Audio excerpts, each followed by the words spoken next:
सर्वम शिवमयम शिवानंता शिवकृपानंता। তাহলে আমরা একটু স্পিরিচুয়াল আলোচনার মধ্যে ছিলাম, স্পিরিচুয়ালিটিকে বোঝার চেষ্টা করছিলাম, কিন্তু এই স্পিরিচুয়ালিটিকে বোঝার যে আলোচনা, এর মধ্যে আমরা কিন্তু ধীরে ধীরে গ্রহ নক্ষত্রকে প্রবেশ করাবো, অ্যাস্ট্রোলজির সঙ্গে একটা মেলবন্ধন করার চেষ্টা করব। কারণ অ্যাস্ট্রোলজিক্যালি হরোস্কোপের মাধ্যমে কিন্তু আমরা একটা মাপঝোপ করার চেষ্টা করি, একটা বোঝার চেষ্টা করি যে একটা মানুষ, একটা জাতক তার নিজস্ব ব্যক্তিগত নর থেকে নারায়ণের যাত্রায় কত দূর সে এগিয়েছে, সে এখন এই মুহূর্তে কোথায় আছে। তো আমরা গত ভিডিওতে যে আলোচনা করেছিলাম যে আমরা খুব সাধারণভাবে জানি যে আমাদের অস্তিত্বের মধ্যে আত্মা আছে, আমরা জীবাত্মা, পরমাত্মার অংশ, এবং সেই আত্মা, সেই সোলই আমাদের গাইড করছে, এবং মৃত্যুর পর দেহ ত্যাগ করে সোল বেরিয়ে যায়, এবং সোল হচ্ছে অবিনশ্বর ডিভাইন, একটা পোর্শন অফ দ্য ডিভাইন। তো শ্রীমা বলছেন যে the psychic being is characteristic of man, and if one goes to the bottom of the matter, perhaps this is what gives man his superiority.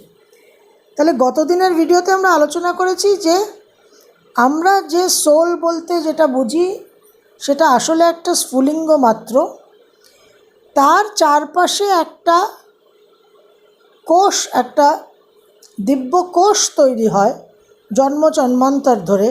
সেই দিব্য কোষটাকে শ্রী অরবিন্দ এবং শ্রীমা বলছেন the psychic being.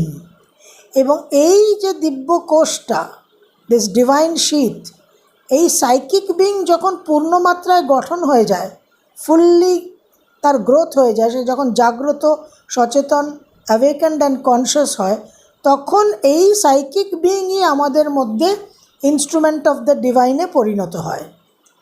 কার্যত কিন্তু psychic বিংটাই হচ্ছে আমরা যাকে সোল বলে বুঝছি। সোল কিন্তু ব্যাকগ্রাউন্ডে থাকে, আত্মা।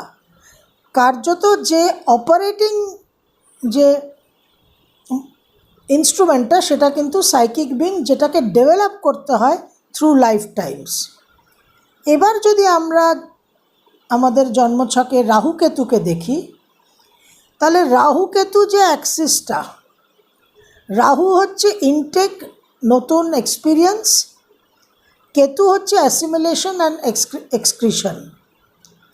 তাহলে এই রাহুকেতুর যে অ্যাক্সিস ঘুরতে থাকে, এবং এই রাহুকেতুর জন্যই যে আমাদের জন্ম, তো আমাদের যে বিভিন্ন অভিজ্ঞতা, জীবনে অনুভব, জীবনটা অনুভবের ধারা, এই অনুভবের মাধ্যমে কেতু সেই অন্তরের যে জ্যোতি, সেই কেতু ধীরে ধীরে ধীরে ধীরে ম্যাচিওর করে, তার গঠন হয়। কেতুই হচ্ছে, আমরা বলতে পারি, দ্যাট সাইকিক বিং যেটা তৈরি হচ্ছে। এবার কেতুর দশায় আমাদের এত বিপর্যয়, এত পতন, এত সাংঘাতিক ভয়াবহ পরিস্থিতি কেন হয়? কারণ সাইকিক বিংয়ের কোনো আধিপত্যই নেই আমাদের জীবনে। আমাদের জীবনে আমাদের যে ডিজায়ার এলিমেন্টটা, যে ভাইটাল ফোর্সটা আমাদের মধ্যে কাজ করে, যে মেন্টাল ফোর্সটা আমাদের মধ্যে কাজ করে, যে ফিজিক্যাল ফোর্সটা আমাদের মধ্যে কাজ করে, সেগুলোই কিন্তু প্রাধান্য পায়। সাইকিক বিংয়ের কোনো এক্সিস্টেন্সই নেই, সাইকিক বিং ডেভেলপই করে না আমাদের মধ্যে। আমাদের মধ্যে রাহু ডেভেলপ করছে, আরও চাই, আরও খিদে, আরও জাগতিক, পার্থিব, বৈষয়িক অনুভব, অভিজ্ঞতা। কিন্তু সেখান থেকে সেই অভিজ্ঞতার মাধ্যমে যে নিজেকে পুষ্ট করা, what am I learning, the lessons, সেই অভিজ্ঞতার মাধ্যমে যে কেতু ডেভেলপ হবে, যে সেই স্ফুলিঙ্গটা, দ্যাট সাইকিক বিং যে ডেভেলপ হবে, সেটা ডেভেলপড হয় না। সাড়ে সাতিতে আমরা যে এত যন্ত্রণা পাই, কেন পাই?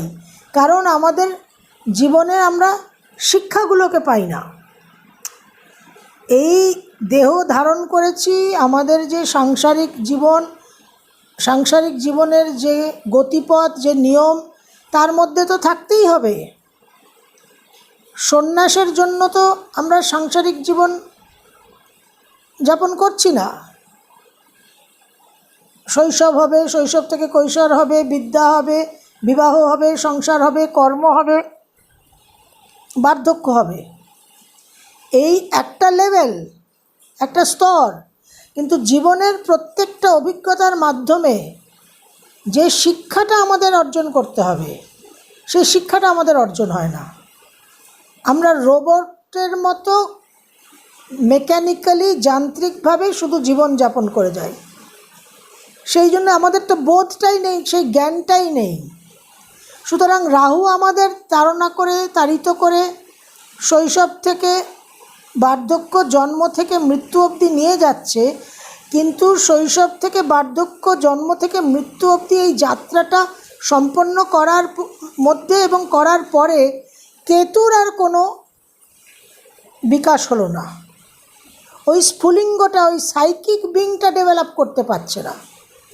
যে কারণে যখন কেতুর দশা আসছে, তখন the psychic being is totally powerless. তার কোনো ক্ষমতাই নেই। এলোমেলো, কেওটিক, একেবারে একটা সাংঘাতিক পরিস্থিতি হয়। তো এই রাহু কেতুর ভূমিকাটা এইখানে কিন্তু একটা মেলবন্ধন হচ্ছে, যে সাইকিক বিং যেটা ডেভেলপ করতে হবে। যে কারণে আমরা কেতুকে এতটা স্পিরিচুয়াল গ্রহ বলছি। এবং কেতু মেটেরিয়ালিস্টিক রেজাল্ট দেয় না, যে দেয় না তা নয়। যখন দেয় তখন ভয়াবহ, ভয়ঙ্কর ছাপ্পার ফাড়কে দেয়। কিন্তু কেতুর এসেন্স হচ্ছে ওই spirituality. Ketu is that psychic being যেটা ডেভেলপ করতে হবে। এবং শনি হচ্ছে সেই জীবনের সমস্ত ঘটনার মাধ্যমে যে শিক্ষাগুলো, গ্লিনিং দ্য লেসন্স অফ লাইফ, সেটাও আমরা নিই না। এবং শনিকেও আমরা স্পিরিচুয়াল প্ল্যানেট বলি। যে কারণে শনি কেতু একসঙ্গে থাকলে একটা খুব স্ট্রং স্পিরিচুয়াল ইনফ্লুয়েন্স হয়। কিন্তু সেটা যদি, সেই পথে যদি একজন মানুষ না হাঁটে, বাকি জন্মছকে যদি খুব মেটেরিয়ালিস্টিক রাহু ওরিয়েন্টেশন থাকে, তাহলে ওই শনিকেতু মানুষকে সাংঘাতিক একটা বিপর্যস্ত করে। তো জীবনের এই জন্ম থেকে মৃত্যু, শৈশব থেকে বার্ধক্য, যা কিছু আই এম গোয়িং থ্রু, যার মধ্যে দিয়ে আমি চলছি, সেই চলার পথে আমার every event is a lesson. কিন্তু আমাদের কাছে যা কিছু হচ্ছে, আমার প্রিয় হলে ভালো, আর প্রিয় না হলে, অপ্রিয় হলেই সেটা আমার কাছে শাস্তিস্বরূপ। আমি beyond the physical experience, beyond the sensual experience, আমার ইন্দ্রিয়জাত ভোগের অনুভবের ঊর্ধ্বে আমি আর কিছু ভাবতে পারছি না। এটাই আমার কাছে সব। তো সেই কারণে শনির শিক্ষাটাও আমি পাচ্ছি না, কেতুর সাইকিক বিংয়ের ডেভেলপমেন্টটাও হচ্ছে না। সেই কারণে আমাদের জীবন এতটা বিপর্যস্ত হয়ে যায়।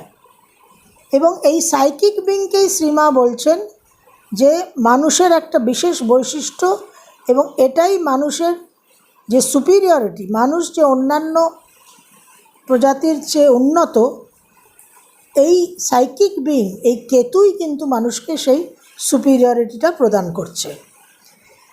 এবার বলছেন যে it would be more correct to say that the soul puts on a progressive individual form which becomes the psychic being. আগের দিন যেটা আমরা আলোচনা করলাম, যে আমরা যাকে আত্মা বলে জানছি এবং যে আত্মাকে আমরা সব কিছু মানছি, যে সেই আত্মাই আমাদের ডিভাইন কানেকশন, সেই আত্মার জন্যই আমরা ডিভিনিটির সঙ্গে সংযুক্ত হয়ে আছি। আসলে আত্মা ব্যাকগ্রাউন্ডে আছে। আত্মার চারপাশে এই একটা স্ফুলিঙ্গ জন্মান্তরের অনুভবের মাধ্যমে শিখায় পরিণত হচ্ছে। The spark has to develop into a flame. এবং আত্মা একটা ধীরে ধীরে একটা প্রগতিশীলভাবে একটা ব্যক্তিগত স্বতন্ত্র রূপ ধারণ করছে। The soul puts on a progressive individual form, যেটা সাইকিক বিং, যেটা সেই স্ফুলিঙ্গ, যেটাকে আমাদের ধীরে ধীরে একটা শিখায় পরিণত করতে হবে। For since the soul is itself a portion of the supreme, যেহেতু সর্বোচ্চ ঈশ্বরেরই একটা অংশ এই আত্মা, it is immutable and eternal, এই আত্মা অনন্ত এবং অপরিবর্তনীয়, এবং the psychic being is progressive and immortal. আর এই আত্মার চারপাশে যে স্ফুলিঙ্গটা আছে, যেটা ধীরে ধীরে ধীরে ধীরে বিকশিত হয়ে একটা কোষে পরিণত হচ্ছে, একটা অগ্নিকোষে পরিণত হচ্ছে, একটা শীতে পরিণত হচ্ছে, এই সাইকিক বিংটা অবিনশ্বর, অমর এবং প্রগতিশীল। সোলের সঙ্গে আমরা ডাইরেক্ট কন্ট্যাক্টে নেই, যে কারণে আমাদের জীবন এত অসুবিধাজনক, যে কারণে আমাদের জীবনে এত কেয়স, এত দুঃখ যন্ত্রণা, এত সমস্যা, এত একটা এলোমেলোভাবে আমরা চলছি। সোলের সঙ্গে কন্ট্যাক্ট থাকছে না। কন্ট্যাক্টটা যে সেন্টারের সঙ্গে ডেভেলপ করবে, যে সেন্টারের সঙ্গে এস্টাবলিশড হবে, আগে সেই সেন্টারকে ডেভেলপ করতে হবে, সেই সাইকিক বিংকে, উইচ ইজ কেতু। সেটা কিভাবে ডেভেলপ হবে না, জীবনের অনুভবের ধারার মধ্যে দিয়ে, জীবনের অভিজ্ঞতার মধ্যে দিয়ে, রাহু যে আমাদের তাড়িত করে নিয়ে যাচ্ছে প্রতিটা জীবনের ইভেন্টের মাধ্যমে। We have to learn the lessons, যে কেন এটা হলো, এর অর্থ কী, what is the divine will, what is the divine agenda behind this. কিন্তু সেগুলো আমরা করি না।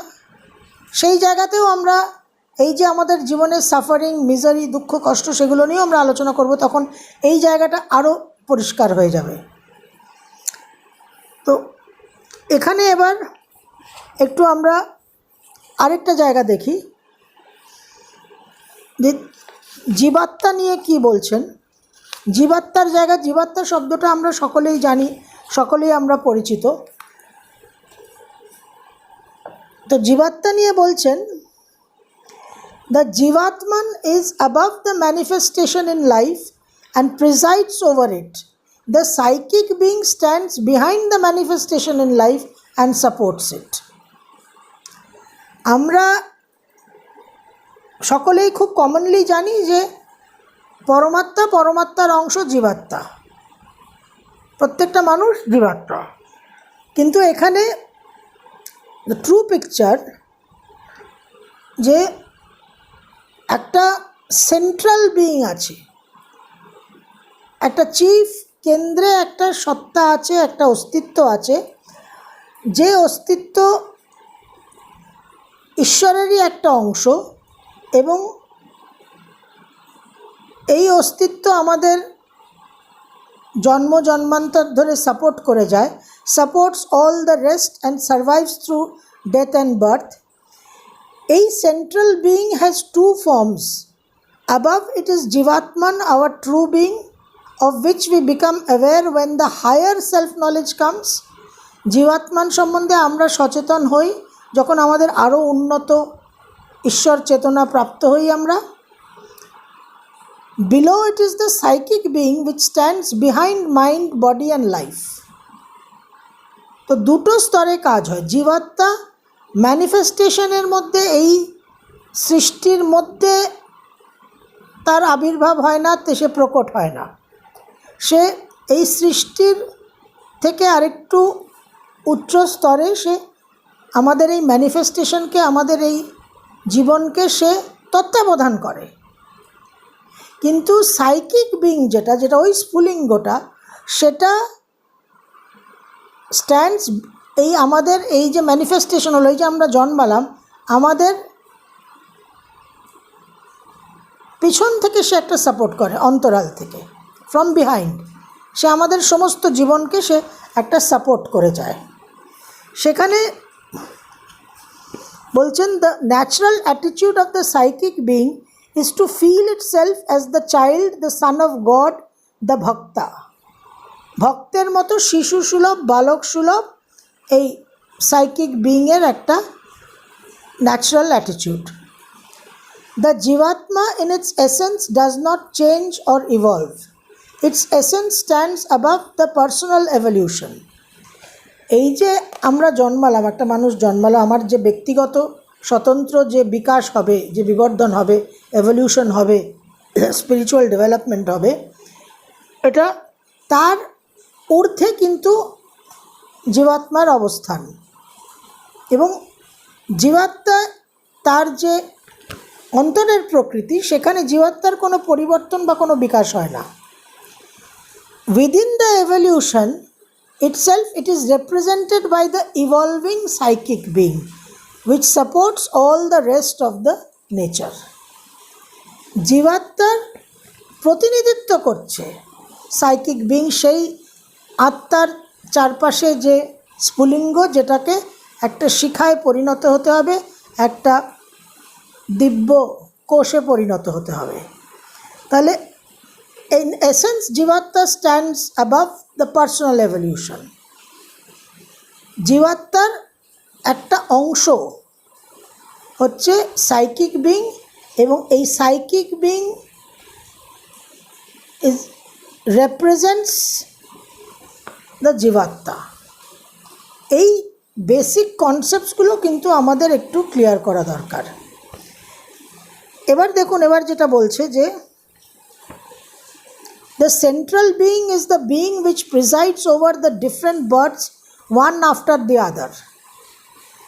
এই জীবাত্মা সাইকিক বিং মিলে যে সেন্ট্রাল বিং, যার দুটো ভাগ, একটা জীবাত্মা একটা সাইকিক বিং, সেটা বিভিন্ন আমাদের জন্ম জন্মান্তরকে তত্ত্বাবধান করে, সেটাকে প্রিসাইড করছে তার উপর। for it does not descend into the being but is above it. আমাদের সত্তার মধ্যে জীবাত্মা প্রবেশ করছে না, কিন্তু সত্তার একটু উচ্চ স্তরে, একটা হায়ার লেভেলে সে অবস্থান করে আছে।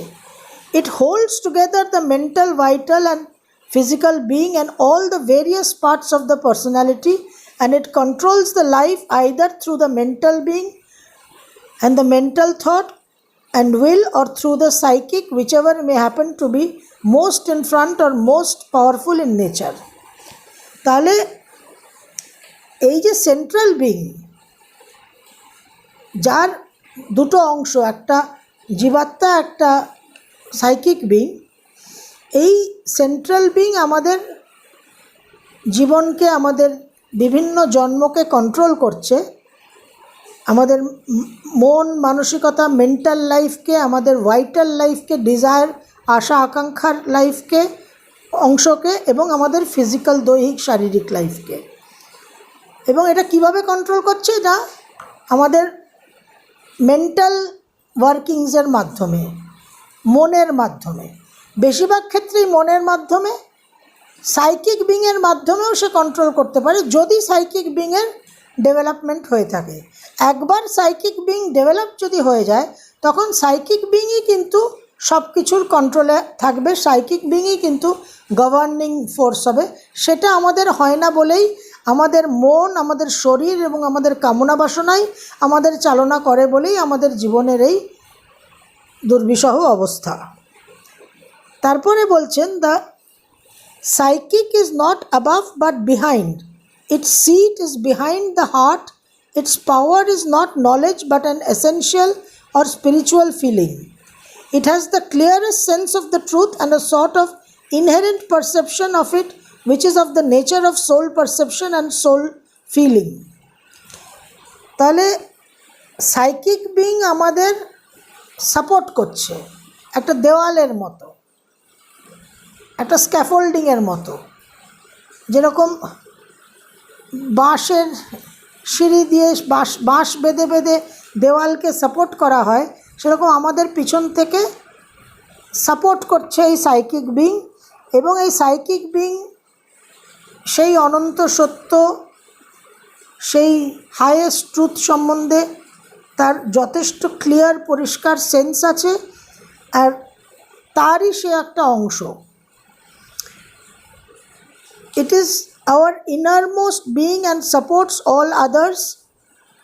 আমাদের যে মন, কামনা বাসনা, শরীর সব কিছুকে এই সাইকিক বিং সাপোর্ট করে, কিন্তু এটা প্রচণ্ডভাবে আবৃত। ওই যে আমাদের আবৃত চেতনা মানে ওই সাইকিক বিংটা আবৃত, but it is much veiled by them and has to act upon them as an influence rather than by its sovereign right of direct action. এই বিষয়টা খুব গুরুত্বপূর্ণ। The psychic being is our innermost being and supports all others, mental, vital, physical. আমাদের একেবারে অন্তরের প্রকৃতির যে পরম সত্তা, সেই পরম সত্তা হচ্ছে ওই সাইকিক বিং, ওই কেতু। এবং এই পরম সত্তাই আমাদের মন, মানসিকতা, কামনা বাসনা, দৈহিক শারীরিক জীবনকে সাপোর্ট করে যাচ্ছে। কিন্তু যেহেতু আমাদের চেতনা আবৃত, এই সাইকিক বিং ইজ ওয়েলড বাই হুম? চেতনা আবৃত কিভাবে হচ্ছে না, মন, কামনা বাসনা আর শারীরিক যে গঠন সেটাই কিন্তু আমাদের আবৃত চেতনা সৃষ্টি করছে। এবং এই সাইকিক বিংকে মেন্টাল, ভাইটাল আর ফিজিক্যাল ইজ ওয়েলিং দেম, তাকে আবৃত করে রাখছে। এবং শুধু একটা সামান্য প্রভাবের মতো, একটা ক্ষীণ প্রভাবের মতো, একটা ভেরি উইক ইনফ্লুয়েন্স হিসেবে এই সাইকিক বিংটা কাজ করে। কিন্তু তার যে প্রবল প্রতাপ, অধিকারের জায়গা, সেটা কিন্তু সেই প্রভাবটা সে বিস্তার করতে পারে না। এবং its direct action becomes normal and preponderant only at a higher stage of development or by yoga. সাধনা করতে করতে মানুষের জীবনে জন্ম জন্মান্তর পেরিয়ে একটা সময় গিয়ে যখন অনেক হায়ার স্টেজ অফ ডেভেলপমেন্ট, আধ্যাত্মিক উন্নতি যখন অনেক হয়ে যায় মানুষের, তখন এই সাইকিক বিং তার যে প্রতাপ, তার যে প্রভাব, তার যে গভর্নেন্সের জায়গা, তার যে কর্তৃত্বর জায়গা, সেটাকে সে লাভ করে, সেটাকে সে অর্জন করে। এবং তখন মন, কামনা বাসনা, শরীর সব কিছুর উপর এই সাইকিক বিং প্রাধান্য বিস্তার করে। সাইকিক বিং সব কিছুকে নিয়ন্ত্রণ করে, সব কিছুকে চালনা করে। তখন আমাদের প্রকৃত আধ্যাত্মিক জীবন, আধ্যাত্মিক মনন চিন্তনের সূত্রপাত হয়। তার আগে অবধি আমরা যা কিছু করি না কেন, ইগোইস্টিক্যালি আমাদের অহংসত্তার গর্বের কারণে, আমাদের অহংকারের কারণে আমরা যাই দাবি করি না কেন, সবটাই হচ্ছে পুতুল খেলা। সর্বম শিবময়ম শিবানন্তা শিবকৃপানন্তা।